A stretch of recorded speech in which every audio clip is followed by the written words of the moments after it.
So, British Knight, thoughts on Farage? Have you seen this speech? I have not seen this speech. My thoughts on Farage are basically he's better than the current stock that we've got, but he is not the great destined savior. In fact, I wouldn't even say that he's as good as 2016 Trump, because he's fundamentally a kind of a boomer conservative of Thatcherite stock, and so he's still fundamentally interred within the kind of neoliberal kind, not necessarily as globalist as what we would call a globalist these days, but still kind of globalist paradigm. I think I get what you're saying, and I can definitely see where you're coming from. Yeah, I wouldn't go quite that far, but I can see what you're saying. I think a lot of it spans from the Judeo-Christian line, doesn't it? Which it's this. I think he's doing a lot of what Blair did, which is that I think his vision of Britain is a bit too Americanized. Yeah, I could see that. I thought it was more Americanized and then I listened to him a bit more. It's less than I thought, but yeah, I agree. And I will agree that he is not perfect. If I ever make it seem like I'm advocating him as a great savior figure, I'm not. I'm just saying that he's better than the rest. But I do think he's a lot better than the rest. So, like, noticeably much better than the rest. Yeah, I think me and Aiden on our stream the other day on electoral theatre, we were saying I believe we said he's a step or two better in our opinion than the current establishment, but we personally are not getting our hopes up for this to. We're basically the nothing ever happens meme. That's how we feel about it. Yeah, I understand. I choose a more optimistic path, but I am not blinded by it. And yeah, he's not perfect, but I would put him higher up than that. I think he's a noticeable like class above all the other politicians. I think almost all the other politicians are careerists and who just want to get into politics to gain globalist affections and thus the benefits of that. Farage, unlike almost any of the rest of them, not only cares about the country, but has the charisma and force of character to make it happen, even to go third party and to succeed in doing so. So I put him as such a clear class above the other politicians that, yes, he has my enthusiasm, he has my vote, and I will advocate him to others. But no, I would not say he's perfect. He wouldn't exactly fit in with Cabal. He's no savior figure. He says the Judeo-Christian line. He did not disagree with the removal of certain candidates from the party who said spicy things and hope not hate pointed them out. The Judeo-Christian thing is not an accident either. He's not just saying it as a matter of like habit or of like an old style. He is, like Trump, one of their only flaws, really, but their main one is the Jewish affections that they have, which is just too much. I wouldn't even say necessarily it's the Jewish affections. It's just the fact it's the, like, yeah, obviously a lot of people have some negative feeling about the Juden in our spaces, but it's less even to do with that. It's just more to do with it's a fundamental buying in to the, I guess you could say, the current regime, which is fundamentally like it's almost religiously, not in the sense of actual religion, but it's like fervently centered around Israel, you know, the only democracy in the Middle East, etc., etc. Yeah, I think you could describe the sort of global world order in multiple layers. And the highest layers are the really obvious, really forefront and bad things. You could put like the Great Reset and a lot of other depopulation stuff up there. The really obvious, really bad stuff that less people accept. The further down you go, the closer you get to what you could describe as a much more long-term normal thing, which is not really nefarious, but we disagree with for many good reasons. I think Farage would join us in disagreeing with almost all of those layers. But while we might reject some of the very lowest layers as yeah, this seems like it's just long-term normal society, but actually there is a nefarious undertone. It could be misused. It is a bad idea. It's just as much a delusion as some of the higher levels are. Farage isn't quite as far through that as we are. He's not as close to the tip of the spear in culture war thinking as we are. Well, no, He is a bit of a bit old-fashioned in that regard, a bit of a boomer, as you said. Even politicians that do end up adopting culture war talking points, or I guess you could say even just more boomerish political commentators, they're always about 4 or 5 years behind. Like, I think the only reason why, like, for example, recently Farage started taking up the 0 seats phrase in his speeches, the only reason why he's done that is because 0 seats and the kind of potential collapse of the Conservative Party is it's such a present and such an impactful political moment. So, well, he's kind of been forced to catch up on that particular issue. Maybe. I think phrasing it that way is just a negative way of wording it. You could also word it as it's a powerful and effective meme that he agrees with. It's appeared recently and he's caught on, which means he may be able to move further up the spear quicker than we expect. I think it kind of makes sense that people that enter into frontline politics are a little further behind the spear than the rest of us, because the rest of us don't have the kind of temperament or connections to do what Farage is doing here, but he does. And perhaps the trade-off for that is that he's not quite as far into the culture war research and development exactly that we are. There's also the fact that he's got to spend so much of his time and energy maneuvering around kind of establishment politicians and making sure he doesn't get he doesn't get thrown a curveball that he doesn't have an answer to, or caught in a trap that he wasn't expecting. That I imagine it leaves a little time to be kind of very current on, like you said, the very edge of culture war issues. Yeah. But I think if we presented some of the ideas to him, with the exception of the Jew stuff, as I said, that's kind of a hold up for this, to him and Trump as well. With the exception of that kind of thing, on most of the things that we believe, which we consider to be closer to the tip of the spear, he probably would agree, maybe immediately, but certainly ultimately, with a lot of it. There would be probably some exceptions, but yeah, I think we can be well aware of the shortcomings, but also well aware, I think we agree, that he is definitely better than the other politicians. And for what it's worth, as I mentioned, I will be voting for him, even though he's unlikely to win in this region. If he comes second here, that'll certainly be satisfying. But I live in an ultra, literally ultra, never voted Tory, Labour safe seat. So I really doubt Farage will win. I say Farage, our local Reform MP. Yeah. I highly doubt they will win here, but I'll probably end up voting for them, if for no other reason than simply because my vote is wasted elsewhere, and it contributes towards 0 seats. So, yeah. If your region is close between the Conservatives and Labour, I want to just vote Reform. The Conservatives don't deserve it. I think this is something that I think the people of the UK have now realised. They would rather have 5 years of Labour than have the current form of the Conservative Party as their representatives on the right wing. And that's extremely powerful. And that could just be the end of the Conservative Party. They'll get seats this time, but it might be the last time. Because after this, for the next 5 years, unless something seriously changes in the Conservative Party, Reform UK is just going to keep being the cultural forefront. If Farage uses the same strategy as Trump does and goes around and does rallies of whatever kind around the country for the next 5 years, then yes, I could see him being Prime Minister in 5 years. Well, it's as Farage said, these political moments are rare, but they do happen. They happened for Labour taking over from the Liberals in the 1920s, that from the Tories taking over from the original Conservative Party in the 1830s. They happen very rarely, usually about once a century, but they do happen. Yes.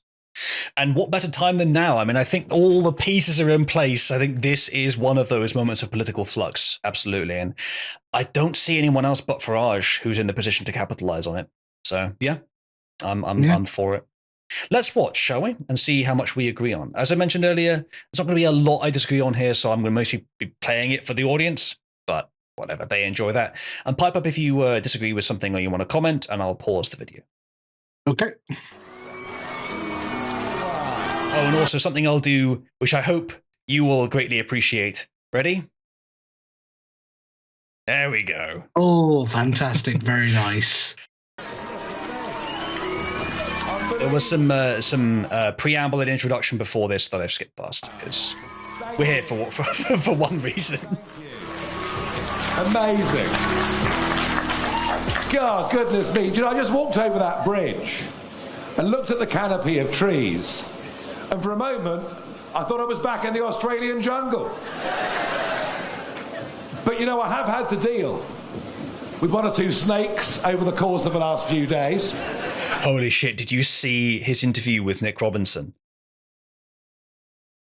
I'm trying to think. Well, I've seen a few interviews. What are you mentioning? What are you mentioning specifically? The Nick Robinson, the BBC, I think he was like chief political editor, and he might still be actually, but he's a kind of bigwig. He looks like he has cancer or something. He looks like completely haggard and ruined, and his voice is all raspy. It's not how I remember him at all. Whatever it is, either way, his interview was such a hatchet job. I don't know if he did that to the other leaders. Maybe he did, but I have the feeling that it was much worse for Farage. A interviewer should ask tough questions, but they should not ask questions with the intent to misrepresent their opponent or their interviewee. And that's what Nick did. Tough questions, fine. Deceptive questions is what he was doing. Is this the one where his opening question was, why, like, is something along the lines of, like, why do you support Putin, or why do you think Putin is right? I think he started with that topic, yeah. It might have been that. That sounds like a different one, actually. But either way, I think they both mentioned it. Yeah. Yeah. Have you seen how many people have mentioned the fact that when Farage said Sunak doesn't understand our culture, do you see how people could think that means something, something else? No, it's not because he's brown, it's because he's foreign-minded. He isn't British. He's not in touch with the British people. Here's the thing: I would go as far to say that Rishi Sunak isn't even Indian. He's like a metropolitan. Yeah, he's a metropolitan anywhere. Yes, he could live in LA, New York, London, or Tokyo and be right at home because he has no roots. He has no home. He lives in the same friggin' high-rise apartments in every city, with the same view, meeting with the same types of people over and over and over again. He has no roots. He has no home. So he hasn't. So yeah, of course he isn't loyal to the UK. Have the UK's best interests at heart. And And again, I would go as far to say that he's not even authentically Indian. Never mind British. Yeah. As I said, like he's not British. When I said foreign-minded, I didn't even mean that he's, as you said, I didn't even mean that he's Indian culturally. I just meant that he's of a sort of like any foreign, any different region. He's of a mind of just not being properly British, but again, not properly anything either. So yes, you put it well. And I'll come back to that. At 5 o'clock on Saturday, we didn't have an event. We sold 0 tickets. And here we are, less than 2 days later, and we've had to close the gates because we're at capacity. And I tell you what,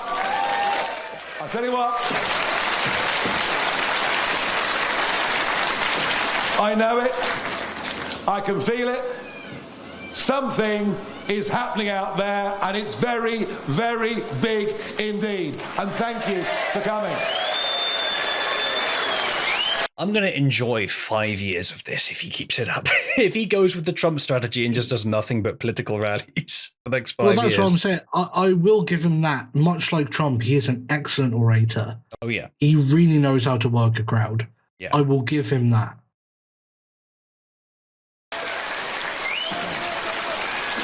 Now, one or two of the omens are, I'd say one or two of the omens are quite good. Yesterday was the 23rd of June, a day that I'm never going to forget, a day that you're never going to forget, because it was the 8th anniversary of the first revolt in modern times against the establishment, where we told the Liberal Democrats, we told the Labour Party, we told the Conservative Party, we told the Trade Unions Congress, we told the big employers, the corporates, and the BBC, and the Archbishop of Canterbury. And we ignored them all, and we voted for Brexit. We showed what people power can do. Now, there is no danger of me ever forgetting the date, the 23rd of June, for a second reason.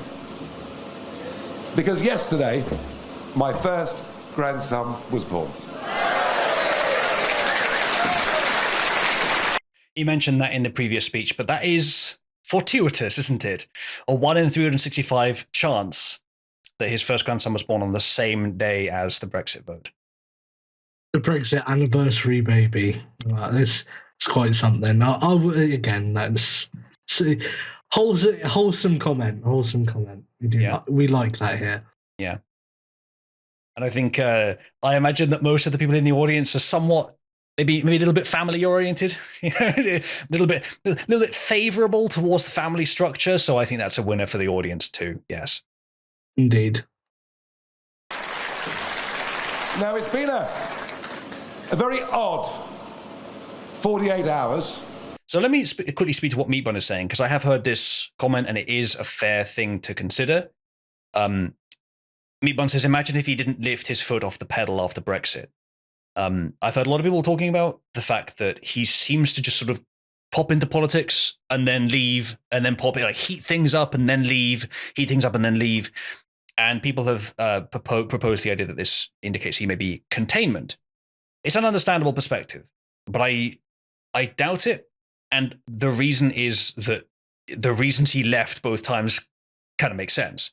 And if it can be explained more easily, naturally, then you don't have to assume any kind of conspiracy. The first time, he left because he got Brexit done. He assumed, I think naively, but understandably, that the politicians would handle it from there. That he got it done, and therefore the politicians would just continue about their day, but it would be under the auspices of Brexit, and they'd have to get it right because that's their job. Well, I think that was naive. And I think he later realized that. So he left then, because that's what he was trying to do, just trying to get Brexit done, and he did. Then he formed the Brexit Party to make sure it got done, came back into politics, and helped to replace Theresa May with Boris Johnson. Now, we know what happened with Boris Johnson. We're all very disappointed. But right at the beginning, he seemed extremely promising. It seemed like the Conservative Party was finally going to do what we were bloody telling them to do, and properly. And initially, he seemed to be doing quite well, but it didn't. So our sort of hopes didn't last. Farage, though, initially, when things were looking good, stepped aside to let Boris win, because if he'd split the vote, it wouldn't have been so good. So he essentially won one of the biggest majorities in modern history for Brexit, for the exact thing he wanted to do, but which he himself at the time was not able to lead. It was a very sensible move. And that's both times he's reclined from politics. Again, it doesn't disprove the notion it could have been containment, but it makes a lot more sense, I think, to believe that it's natural. To play devil's advocate on behalf of the containment argument, I guess what people would say in response to that would be that the difference between him being containment and not being containment would be as simple as did he know Boris Johnson's true nature? If he didn't, then it's like he wasn't containment and he handed it over to the wrong guy. But if he did know, then that makes him a malicious actor. And that therefore he would, yeah. The problem is, I think it's quite clear no one did. I don't know if we still know what happened, because he was looking pretty good until suddenly he got COVID, and when he got out of the hospital, he was almost a different man. I do wonder if he was threatened, or if it was made very bloody clear to him during his time in the hospital what he was going to do from now on for the safety of his family, safety of his whatever else. I mean, you saw what happened to Liz Truss. People have the power, wealthy, powerful people have the power to just delete a politician if they want to. So I still don't know. I think Boris may have had better intentions than what he was acting like towards the end, but he didn't do enough, and he should have told us. He should have told the people if there was a problem like that. Well, so, it proves that what Liz Truss proved, to go on a slight tangent, is that they don't even need international institutions in order to coup a prime minister. They can just as easily use national institutions like the Bank of England. I suspect they were influenced by international forces, though. Saying the Bank of England went out of its way to create the conditions for Liz Truss's fall. Yes. So it largely sabotaged its own economy to do so. Yeah. So yes, I agree. But I don't suspect they would have done that if they did not have the backing, either sort of behind the curtain ideologically or otherwise, of international forces. They absolutely. They would be working on behalf of international forces and have their backing. I simply mean that they did not have to pull them into direct action for to coup a prime minister. Yeah, I think they would always prefer to do it via the subtle route anyway. But yes, of course, leaving the EU was never supposed to be the solution. It just unlocked solutions, but there's still many more layers that we have to get through. Just Brexit was a good place to start. So yeah, I see why people believe that, but I don't think it's true. I think it's a more sensible assumption to assume that, like the rest of us, he was just doing what he honestly thought was best, but it turned out that it wasn't the better answer. I think he realizes it now. He's been talking about a commitment of 5 years and a commitment to see it through. And I would like him to say that he's going to commit to more than 5 years. He's going to spend the rest of his life doing it if necessary. I'd like him to say that positively. He has strongly implied that. So I think it's a bit different this time, but we'll see. Courtesy of His Majesty's Daily Mail, who have decided that I'm one of the worst people that's ever been born, not for the first time, just because I got up over 10 years ago and said that I felt the eastward expansion of NATO and the European Union would be used by a dangerous dictator as a reason to go to war in Ukraine. I said, don't poke the Russian bear with a stick, because if you do, you'll get a very predictable result. Yeah, unfortunately, this is another point where Boris may not be quite as aware of what's going on there as the rest of us, or perhaps he is and just isn't confident enough in it to be able to say it, or suspects and isn't sure. But either way, we would agree the Ukraine war shouldn't be happening. We would not agree that everyone on our side would agree with that. Perhaps it's more complex a proposition to try to explain to the audience the US wanted the war and precipitated the war. But yeah, I think there would be a. I think especially understandably for some Americans, the idea that, and here's the thing, not all Americans, because there are a lot of Americans who are very skeptical of their own government. It's just part of their culture. But like, there are some Americans who I know personally who it would be very difficult for me to convince that, like, the America is America's response is not an effect of the war itself, but rather America, or rather the US government, is the cause of the war in the long run. If you go back beyond just Putin invades. Yeah. Like, because here's the thing, what a lot of people need to remember is fundamentally, above all else, America is the world hegemon. America has interests all over the world, and they have the resources to sweep away pretty much anything that is a danger to their interests. And if you think they won't do it, especially in our modern era of liberal democratic deep bureaucracies, then I think you're a fool. Of course they're going to, especially when they have not just their own resources, but the resources of allied nations who are more than happy to go along with them, UK included. Yes. Now, it turns out I was the only person in British public life saying this, and they hated me at the time for daring to do so. Of course, now they hate me even more because I've been proved to be right.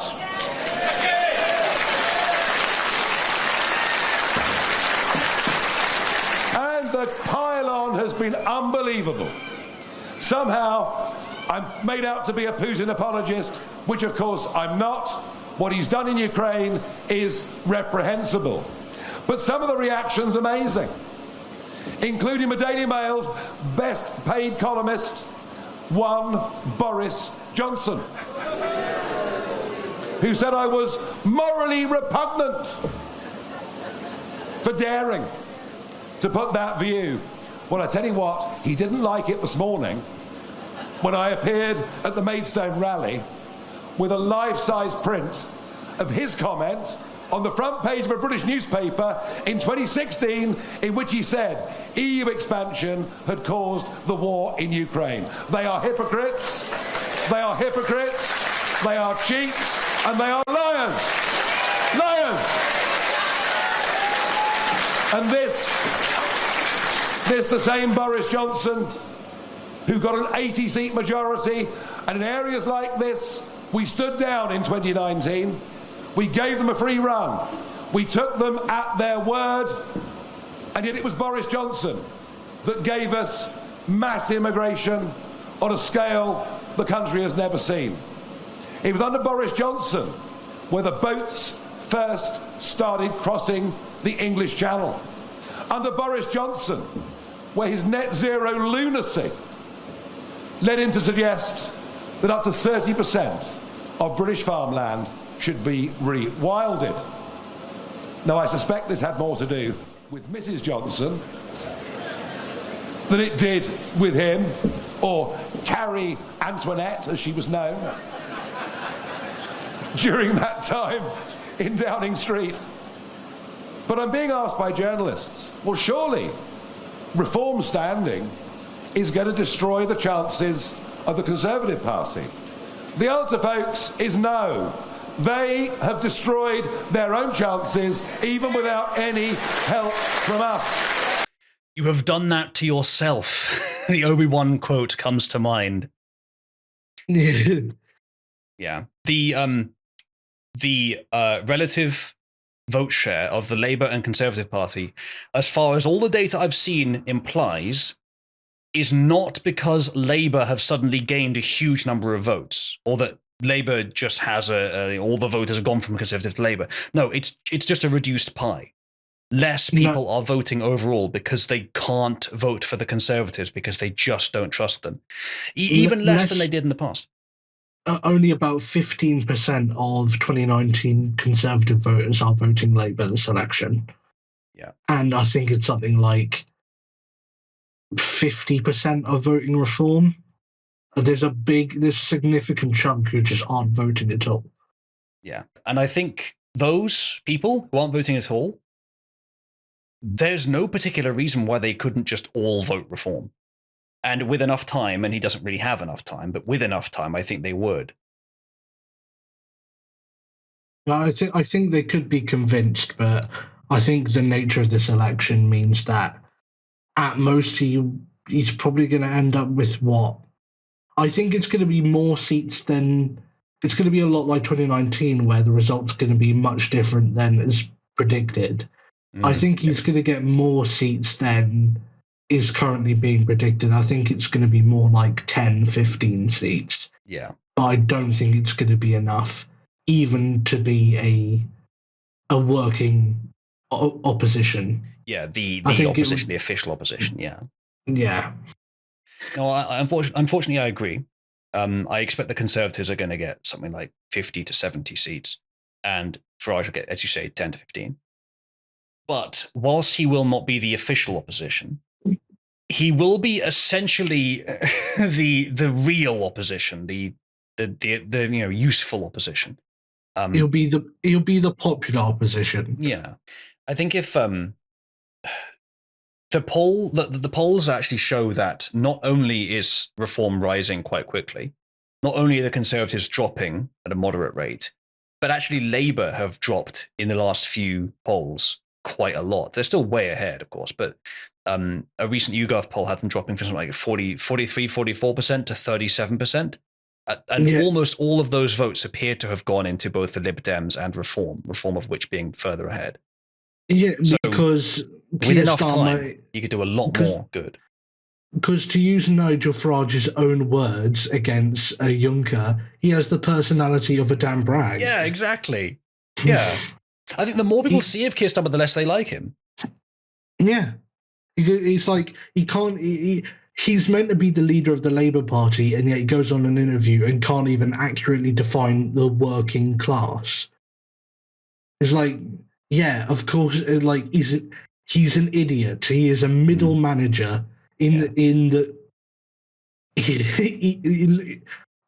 can't remember who said this. It might have even been Nigel himself who said there is an ASDA in the Midlands missing its manager. Yes, that is the energy he gives off. Absolutely. The natural environment of Keir Starmer is a Teams call. Yes, yes, absolutely, it is.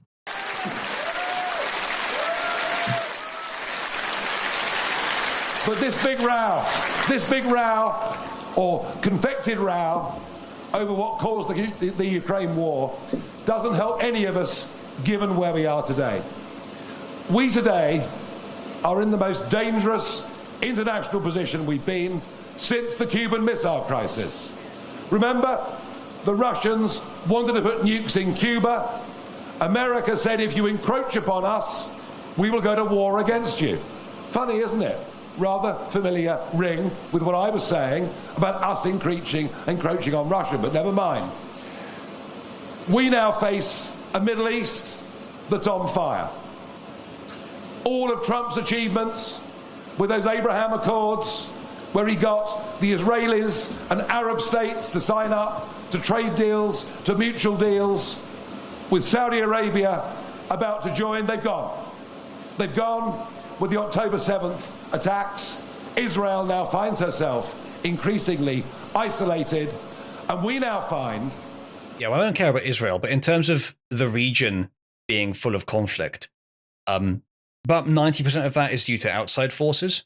The Middle East is not a peaceful place, but it would not be anywhere near as violent as this without outside forces deliberately creating conflicts. If you just leave it alone, and if you go even further, as Trump did, and use the weight of the world hegemon to settle things there, it's not even very difficult conceptually to bring peace to the Middle East. That's all he had to do. It's literally, you have to, one thing, if you want peace in the Middle East, you have to understand there is no perfect solution. Yeah. You're either going to have a stable but very brutal dictatorship under Islamic law, or you're going to have chaos, pretty much. Those are your options. Pick one. There's a lot of truth to that, but I'm not sure it's actually quite that bad. As I said, I think most of the violence there has been due to outside forces fucking with the region. I think if you leave them alone or even force them to stabilize using your power, as Trump was doing, you just do what politicians have been implying they've been doing for years. Actually try to make the Middle East peaceful. I think it could be done.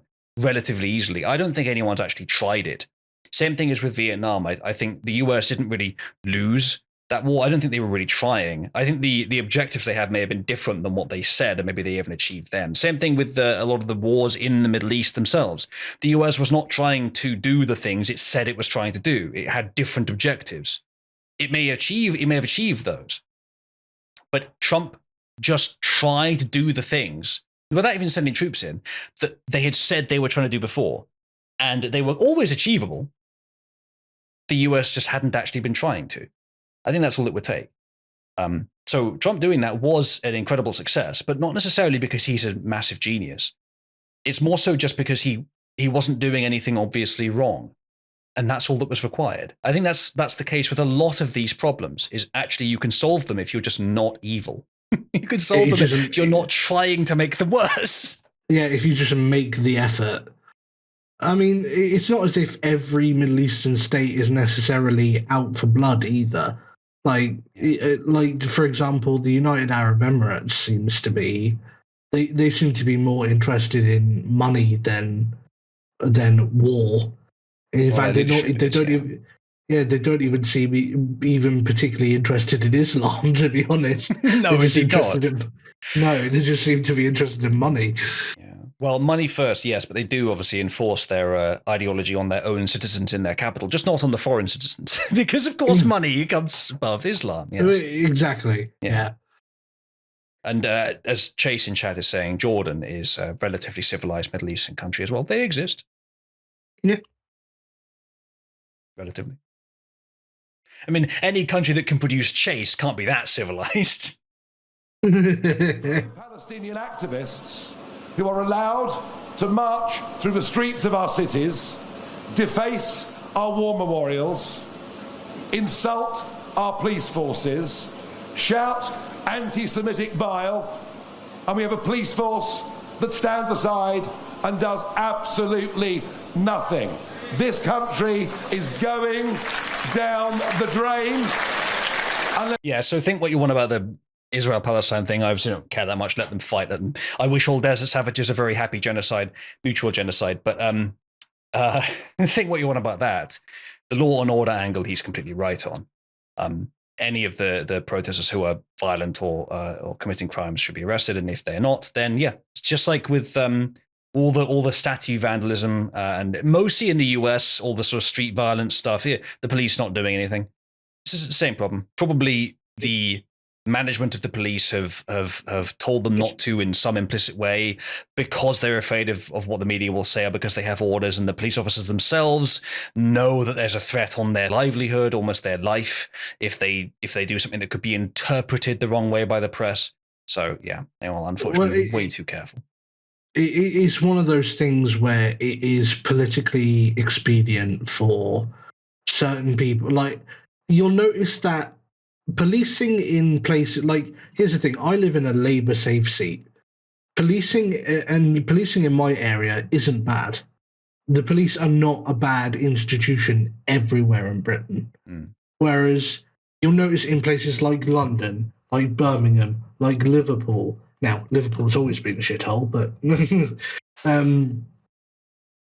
but in these places they're bad. But it's specifically because they're so overrun with certain demographics now that it's politically expedient to allow those demographics to get on with whatever nefarious things they're getting on with.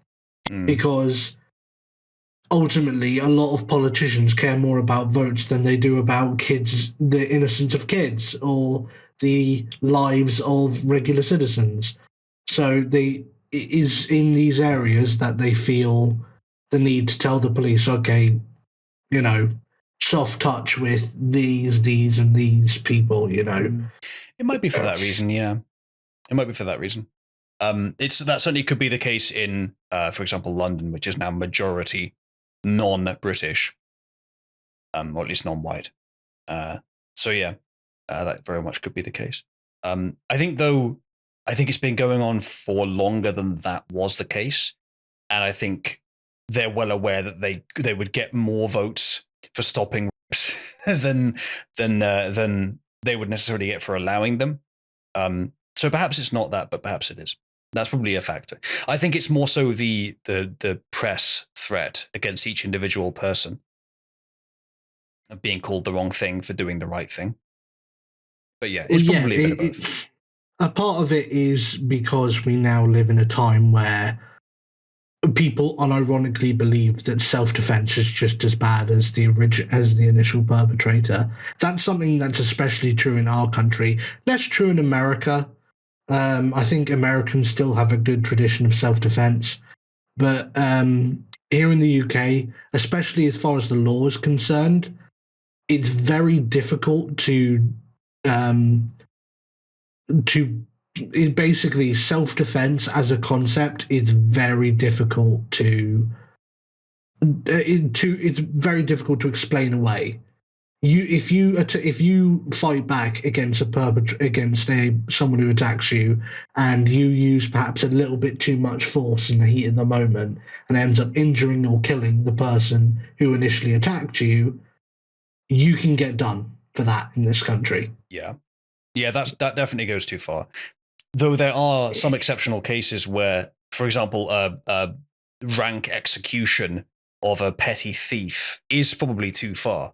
But yeah, the British system does often go far too far, punishing people self-defending. Yeah, yeah. I've seen examples of that. It's you that I will always campaign for strong over the course of the next 5 years, with the ambition and intention of winning the 2029 general election. And that's the aim. That's the aim.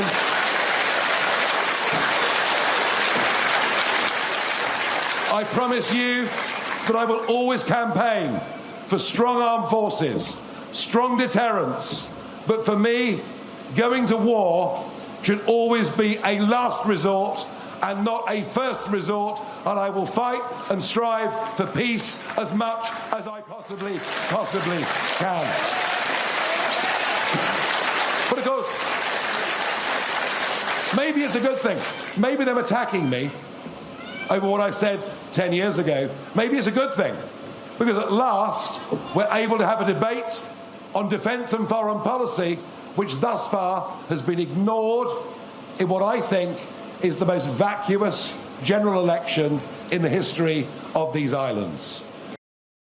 I doubt it's the most boring ever, but it's probably the most boring in my lifetime, except for Farage. I mean, I'm glad Farage is involved just to spice it up a bit. Can you think of a more boring contest than Sunak-Starmer? No. I think I think probably in my lifetime specifically, I don't know about yours because I don't know how old you are. I think probably the closest analog would be Blair. Who was head of the Conservative Party in 2005? It was either was it after Major before Cameron, or was Cameron in by then? No, Cameron came in, I think, as a result of the 2005 election. Right. I can't remember who was before Cameron then. It may have still been Major. It was before Blair, wasn't it? I doubt it was, actually. I can't remember. Yeah, but, well, it was, I would say the closest analog would be Blair and his 2005 opponent, purely by virtue of the fact that his 2005 opponent was so like such a nothing that we don't even remember his name now. How about one of the Balls brothers versus Cameron? I'm not sure we actually had that election contest, but we almost did. It was about the right time, wasn't it? I think it's 2007. Ed Balls, or was it no, it was the Miliband brothers. There was a Balls involved as well. It was Ed Miliband and David Miliband. They were pretty boring. Yeah. But they were still less boring than Starmer. Marginally. Yeah, I'm glad Farage is involved anyway. Let's put it that way. And yeah, I've had pretty much everyone agree with me on this. British Knight, I wonder if you would agree as well. Who has been the most influential British politician since Tony Blair? Since Tony Blair, probably Farage, I would say. Yeah, because he's achieved a lot without ever actually having set foot in the House of Commons. Yeah, that's about to change, though. I think it's looking very likely that he will be an MP in 2 weeks, a week and a half. I think so, and I think it's been a long time coming. I think this is the this has been building up pretty much since about 2015. This moment, and I would say the establishment has done everything in its power to prevent it from happening. But I think it's, and they very nearly got what they wanted when he retired twice. Yeah. But I think it's finally come about, and once he's in, I think he'll be in pretty much until like the day he dies, pretty much. I hope he needs to stick it out for the long haul. He needs to not give up. He needs to not assume that the political class can be trusted. No one in politics do the people trust as much as you, Farage, who care about these issues. Yes, I hope he stays in for as long as it takes. He can get, I mean, Trump can get another 4 years in office. Farage can get another 10, potentially. So that Trump can, of course, choose someone to succeed him later, but specifically, Farage can do, from this point onwards, Farage can do a lot more for the UK than Trump can do for the US in terms of just time in office. So yeah, hopefully he will. Led by the two most uninspiring middle managers you could ever hope to meet. So let's hope. Well, they don't, but thank you.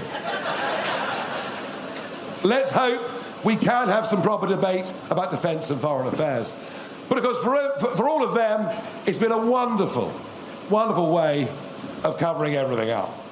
And I will, by the way, if I have to go on fighting them, I will. If Boris tells any more lies about me, I'll tell the truth about him, all right? Very based. But it's all. I'd still take Boris over pretty much any other of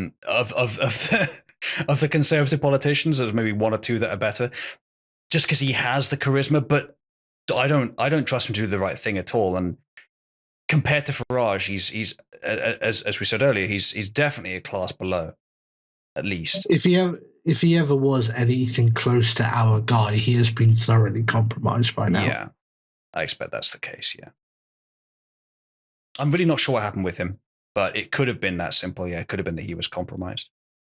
Either way, he's not sufficient anymore. We have a better option. We don't need Boris anymore.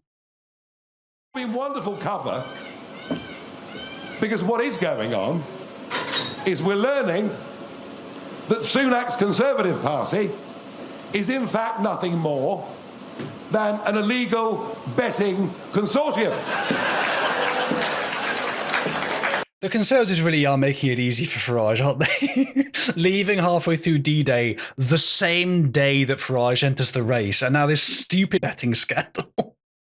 Yeah, he's like it does almost feel like the Conservative Party has basically set themselves up to lose. Like, if you I don't think they have. I think they're just that incompetent. Well, that's what I mean.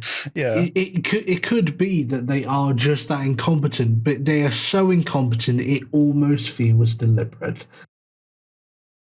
Yeah. And so I can't really blame people for believing that it is. Yeah. No, I understand. I think it's knocked out by Occam's razor, in my opinion. It's too many assumptions, and it's very easy to explain it just by incompetence, and incompetence is rife in our opponents' ranks these days because they have built up ideologies and strategies which involve employing the incompetent over the competent intentionally. It's in fact advantageous for our side to focus on competence. It's a strategy our opponent's not using. So I do think it's, but the data is compatible with both hypotheses. It's compatible with some sort of mastermind idea, and it's also compatible with a much lesser mastermind idea where they have control over a lot of things, but not everything. And I think the latter is much more likely, just by Argum's razor. It's certainly much more hopeful, and so we might as well hope for something. If we assume that Farage, on the basis of his flaws, is therefore not worth supporting, then who the hell do we support? And if we just give up the ground of national politics, no matter how much we may think it doesn't matter, well, it's going to matter once the policy affects us. And if we can influence it, even just a little bit, it's worth doing. As you said earlier, to at least slow things down. Yeah. Give us as much time as possible. Yeah. Even if Farage isn't it, give us as much time as possible to build up an alternative. Yeah. I'm hoping he is. Yeah, I think I can understand the idea that the Conservative Party is being sort of like scrapped and recycled. I do see it as just like stupidity and failure. It's a party that hasn't really had to bother to compete properly, except with Labour, who they're not really competing with. But I don't think there's anyone with the power over the Conservatives to influence them doing that who would prefer Farage. There's just no one, unless Farage is a deep cover agent, which is a huge assumption. But yeah, we'll continue. As now a fifth person has been dragged into the betting scandal, and you can bet your life there are dozens and dozens more involved. I didn't know there were 5 of them. This is, for the in chat that missed it, this is it is quite bad, but it's more about the individuals than the party. But I suppose it's sort of a bit of both. As I understand it, and correct me if I'm wrong, British Knight, if you've looked into this more, there are several Tory MPs and other officials who bet on the date that the general election would be announced. Now, it wasn't an internal party bet amongst friends. They bet on like being big institutions. And it seems very likely that they knew the date the election would be announced in advance and still bet on it, which would be insider trading or something similar, which would be probably illegal. And yet it seems that lots of Conservatives, it kind of does come across as rats looting the sinking ship, doesn't it? Not even very effectively. It comes across as them. It comes across as the Tories understanding that the gig is up and just scrounging for the last scraps of food on the plate. Yeah. Well, the gig is up. Like, how happy are you going to be when Penny Mordaunt, who co-authored a book with Bill Gates, loses her seat in Portsmouth North? How happy are you going to be when Rishi Sunak isn't just no longer Prime Minister, he loses his seat and is no longer an MP? There's dozens of Conservative politicians we've probably heard of who are going to lose their seats. I do wonder if Suella's going to lose hers, actually. Because that's what I wonder. If loads of Conservatives lose their seats, is it just going to be the better of them? The backbenchers, the Braverman, the Bardenox, the Brexiteer wing at the Conservative. Is it just going to be them that's left? At which point the Conservative Party might become a bit more competitive, but probably not for very long. I do wonder if Braverman will be the next leader of the party. I do wonder if the Conservative Party, the people that support it, the wealthy sponsors of it would even abide that. It'd be very interesting. Yeah, interesting indeed. I mean, yeah, what happens with Farage is very interesting. What the Labour Party do is interesting. But I am also very curious, because the Conservative Party won't get zero seats. They'll get very few, but they won't get 0. Who will lead them? Because they were already desperate for a leader when they got to Truss, let alone Sunak. So I wonder who they've got left to lead them. It could be Braverman. She might be the highest one up that's not losing her seat. It could be. I do have to wonder if it'll be one of the neoliberal Tory loyalists, like your Michael Cleverly or Gomes. Gove, yeah. Dude, if Gove is in charge, it's over. that's it. It's over. Yeah, it's Jova. It's so Gover. Yeah, that would be funny though. If they pick Gove, it's a fitting end to the Conservative Party, or cleverly as well. Indeed. A lot of the others, yeah. I think their only shot is to go all in on beating Farage his own game, but that's not going to work. Yeah, well, we'll see. And this is all because of their arrogance and their sense of entitlement. Victoria MP saying to me, but you can't stand in the election. There are votes. It's her turn. It's the same thing. I think we mentioned this earlier, or Farage did. It's in a first past the post system, in a plural victory system, you do get tactical voting, which is a major downside of it, where people don't vote their intentions. And for years, the argument has been, don't form a third party, because then the party of the two that the two biggest ones, the one that you like, the one that you dislike the least, will lose votes. You'll split the vote. Well, then you can't do it then. Okay, but now Reform is getting more votes. So don't bloody vote Conservative or you'll split the Reform vote. Same thing I said back in 2019 when I actually disagreed that Farage should step down. I thought that the people should decide, no, ignore, don't split the Conservative vote. Don't split Farage's vote. Vote for Farage instead. Vote for his. It was too early for that to be practical, unfortunately. But principally speaking, I was right then, and I'm still right now about that. The party that is in the right is the one whose vote you shouldn't be splitting. They're the one that should be more popular, that should be higher up. And I think, always voted on principle, never tactically.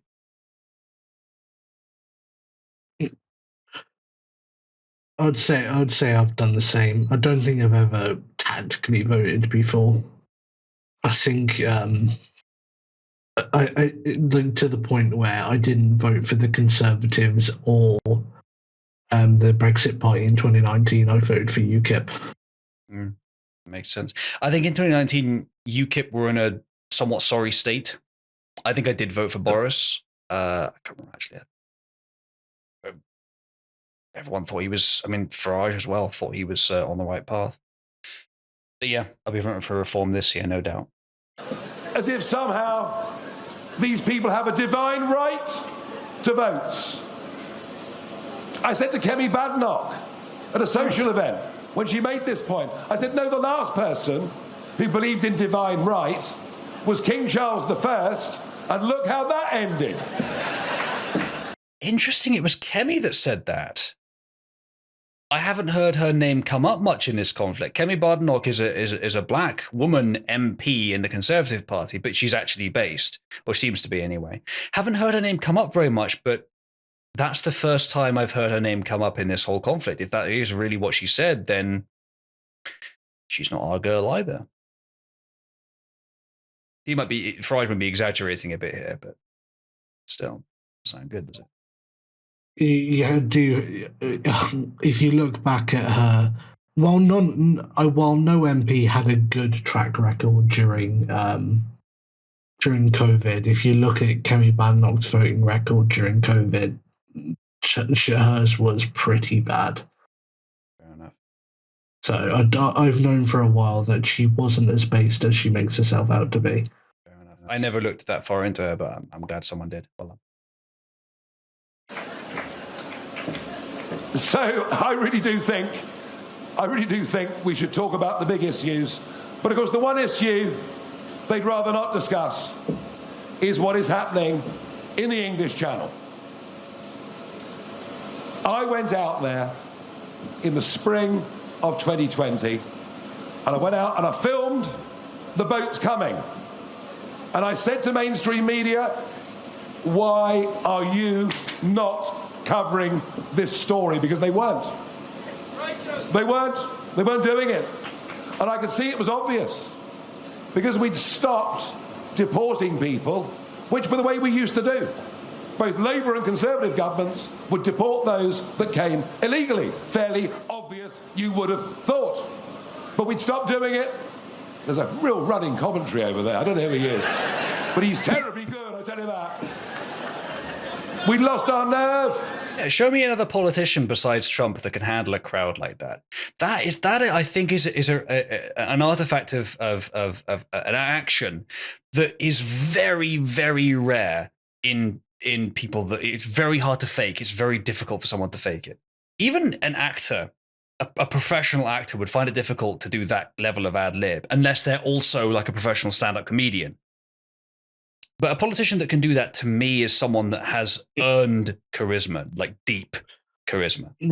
It's what I think it is, a level of talent where, like, you can work hard at something your entire life and get very good at it, but there is a level of talent where you either have it or you don't, and Farage has it. And we were bowing down. That wasn't encouragement. We'd lost our nerve, and we become ever more fearful of a court based in Strasbourg. Remember, suspected terrorist Abu Qatada, it took us 10 years to deport him because of the European Court of Human Rights. So I went out there and I... By the way, in 2029, when Farage is PM, and when he tries to leave the ECHR, it's obvious, but just watch the press saying Farage cancels human rights. Watch them try and make the argument that the European Court of Human Rights is the definitive core and necessary aspect of human rights. And that just like with the EU, when we left the EU because of all their regulations, and people were saying or implying that we will no longer have any of the laws that they have, even the good ones. No, we can keep the good ones. That's our choice. We can make our own laws, just like we can have our own human rights, if we want to define it that way, which is questionable in the first place, without being in that stupid court, because it's not only about human rights. It's about strangulating nations on the basis of some misguided hooks of compassion. Compassion's very dangerous, chat. Compassion is one of the sort of impulses of human nature that is the most dangerous when misused. Compassion is what motivates care of the vulnerable. It's also what motivates the evisceration of a passerby hunter by the mother bear who has cubs to look after. Not even for food. Said in 2020, you may as well put a sign on the White Cliffs of Dover, everybody welcome. And then I went and I filmed the hotels that they were being put up in. And I almost single-handedly exposed to the nation what was going on. And I was in real trouble for using a bad word. I used a very bad word on national TV, for which I should hang my head in eternal shame. I said I thought there might be an invasion. Well, how dare I? How dare I? But here we are, 4,000 dinghies and 128,000 people later. I don't know about you, but I think it's fully justified to call what is going on an invasion of our islands. I really do. I really do. I think Farage may have been using the term invasion before Trump was, actually. But it was happening in both cases. Yeah, you don't have to have a sword to your throat or a gun to your head for it to be an invasion. Yeah. An invasion just means a displacement of one people with another against that of the original person's will. Sure, it can mean that, yeah. It is what you might call the modern form of invasion. Indeed. I think almost all warfare will be subversive in the future.